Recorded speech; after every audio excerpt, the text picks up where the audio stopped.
Lily and the Lion, from Grimm's Fairy Tales, by Jacob and Wilhelm Grimm. Επιμέλεια Γιώργος Πιτροπογιαννάκης. A merchant who had 3 daughters was once setting out upon a journey, but before he went he asked each daughter what gift he should bring back for her. The eldest wished for pearls, the second for jewels, but the third, who was called Lily, said, "Dear father, bring me a rose." Now it was no easy task to find a rose, for it was the middle of winter. Yet, as she was his prettiest daughter, and was very fond of flowers, her father said he would try what he could do. So he kissed all 3, and bid them good-bye. And when the time came for him to go home, he had bought pearls and jewels for the 2 eldest, but he had sought everywhere in vain for the rose, and when he went into any garden and asked for such a thing, the people laughed at him, and asked him whether he thought roses grew in snow.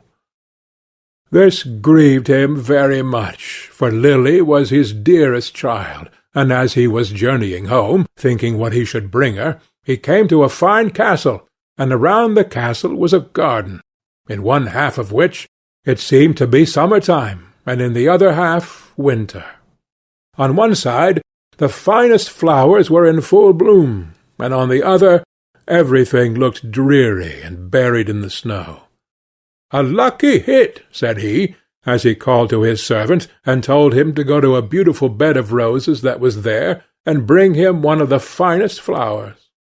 This done, they were riding away well pleased, when up sprang a fierce lion, and roared out, "Whoever has stolen my roses shall be eaten up alive." Then the man said, "I knew not that the garden belonged to you. Can nothing save my life?" "No," said the lion, "nothing, unless you undertake to give me whatever meets you on your return home. If you agree to this, I will give you your life, and the rose too for your daughter." But the man was unwilling to do so, and said, "It may be my youngest daughter, who loves me most, and always runs to meet me when I go home." Then the servant was greatly frightened, and said, "It may perhaps be only a cat or a dog." And at last the man yielded, with a heavy heart, and took the rose, and said he would give the lion whatever should meet him first on his return. And as he came home, it was Lily, his youngest and dearest daughter, that met him.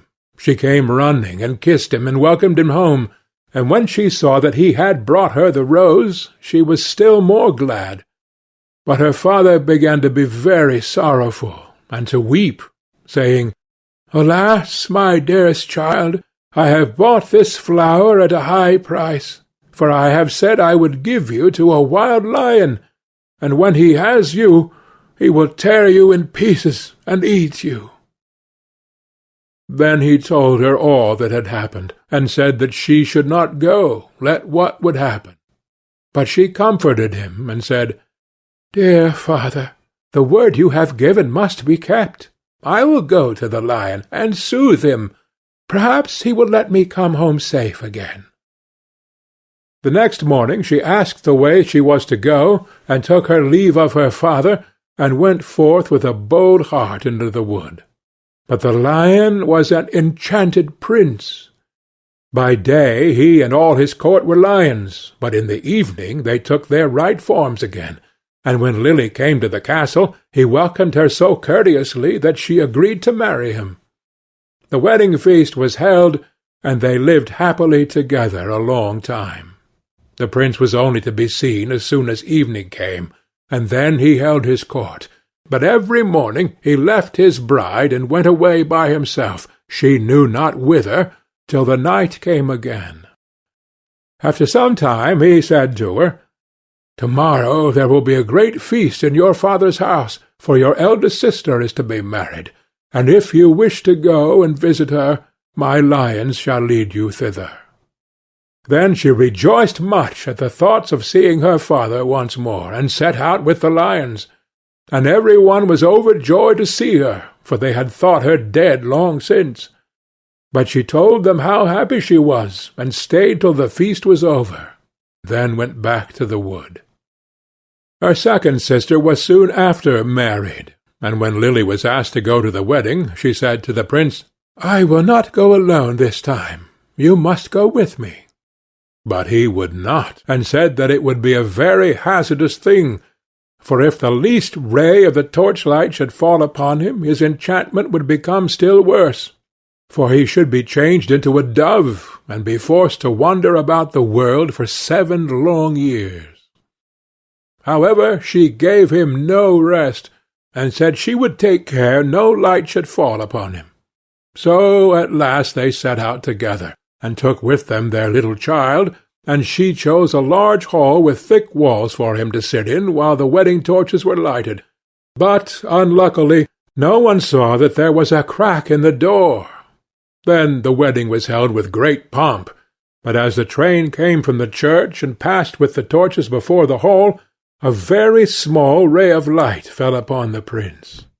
In a moment he disappeared, and when his wife came in and looked for him, she found only a white dove, and it said to her, "7 years must I fly up and down over the face of the earth, but every now and then I will let fall a white feather, that will show you the way I am going. Follow it, and at last you may overtake and set me free." This said, he flew out the door, and poor Lily followed. And every now and then a white feather fell, and showed her the way she was to journey. Thus she went roving on through the wide world, and looked neither to the right hand or to the left, nor took any rest for 7 years. Then she began to be glad, and thought to herself that the time was fast coming when all her troubles should end. Yet repose was still far off, for one day, as she was travelling on, she missed the white feather, and when she lifted up her eyes she could nowhere see the dove. "Now," thought she to herself, "no aid of man can be of use to me." So she went to the sun, and said, "Thou shinest everywhere, on the hill's top and the valley's depth. Hast thou anywhere seen my white dove?" "No," said the sun, "I have not seen it, but I will give thee a casket. Open it when thy hour of need comes."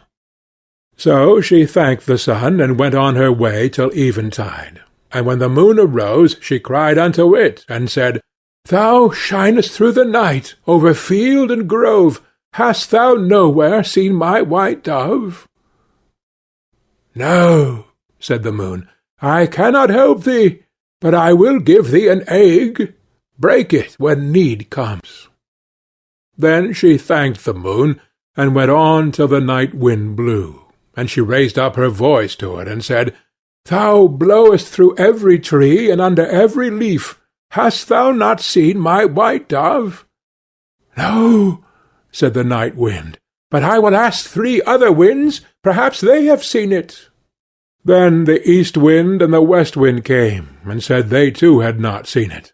But the south wind said, "I have seen the white dove. He has fled to the Red Sea, and is changed once more into a lion, for the 7 years are passed away. And there he is, fighting with a dragon, and the dragon is an enchanted princess, who seeks to separate him from you." Then the night wind said, "I will give thee counsel. Go to the Red Sea. On the right shore stand many rods, count them, and when thou comest to the 11th, break it off, and smite the dragon with it. And so the lion will have the victory, and both of them will appear to you in their own forms. Then look round, and thou wilt see a griffin, winged like a bird, sitting by the Red Sea. Jump onto his back with thy beloved one as quickly as possible, and he will carry you over the waters to your home. I will also give thee this nut," continued the night wind. "When you are half-way over, throw it down, and out of the waters will immediately spring up a high nut-tree, on which the griffin will be able to rest. otherwise he would not have the strength to bear you the whole way. If, therefore, thou dost forget to throw down the nut, he will let you both fall into the sea. So our poor wanderer went forth, and found all as the night wind had said, and she plucked the 11th rod and smote the dragon, and the lion forthwith became a prince, and the dragon a princess again. But no sooner was the princess released from the spell than she seized the prince by the arm, and sprang onto the griffin's back, and went off carrying the prince away with her. Thus the unhappy traveller was again forsaken and forlorn, but she took heart, and said, As far as the wind blows, and as long as the rooster crows, I will journey on, till I find him once again. She went on for a long, long way, till at length she came to the castle where the princess had carried the prince. And there was a feast got ready, and she heard that the wedding was about to be held.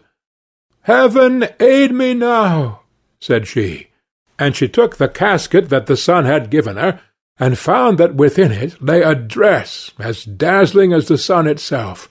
So she put it on, and went into the palace, and all the people gazed upon her.